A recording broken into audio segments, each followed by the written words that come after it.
है गाइज, आज म तपाईँहरूलाई मेरो लाइफमा अहिले मसँग घटिरहेको घटनाको बारेमा बताउन गइरहेको छु। प्लिज ध्यान दिएर सुनिदिनु होला र यो मेरो कुरा कस्तो लाग्यो प्लिज कमेन्ट गरेर बताउनु होला।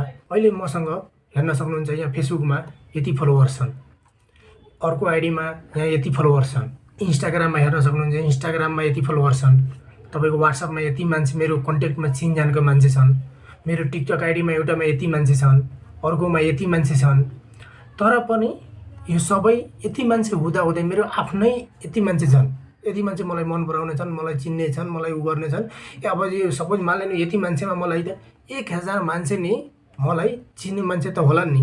1000 मान्छे नि मेरो यो युट्युबमा हेर्न सक्नुहुन्छ, युट्युबमा जम्मा 122 जना छन्, यो जम्मा 122 जना छन्।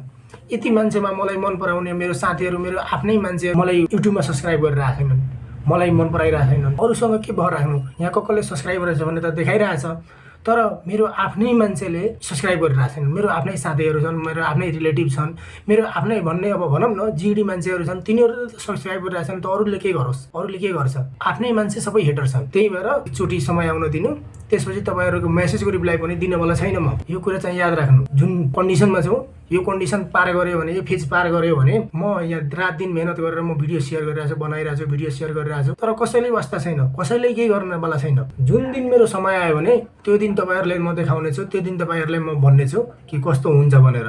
तपाईँहरूले आज मलाई यति हेट गरिराख्नु भएको छ, यति मसँग घृणा गरिराख्नु भएको छ। एउटा सब्स्क्राइब गर्न तपाईँको त पैसा लाग्दैन होला, सब्स्क्राइब गर्नु त फ्रीमै हुन्छ होला, त्यसमा त पैसा लाग्दैन कुनै। तैपनि तपाईँ सब्स्क्राइब गर्न यति गाह्रो मानिराख्नु भएको छ तपाईँहरू भनेपछि आउन दिनु, मेरो समय नै आउँछ, समय आएपछि म नि तपाईँहरूलाई देखाउने छु। यहाँ कसले सब्स्क्राइब गरेछ भने त देखाइरहेछ। गाइज, मेरो यो कुरा कस्तो लाग्यो प्लिज कमेन्ट गरेर बताउनु होला।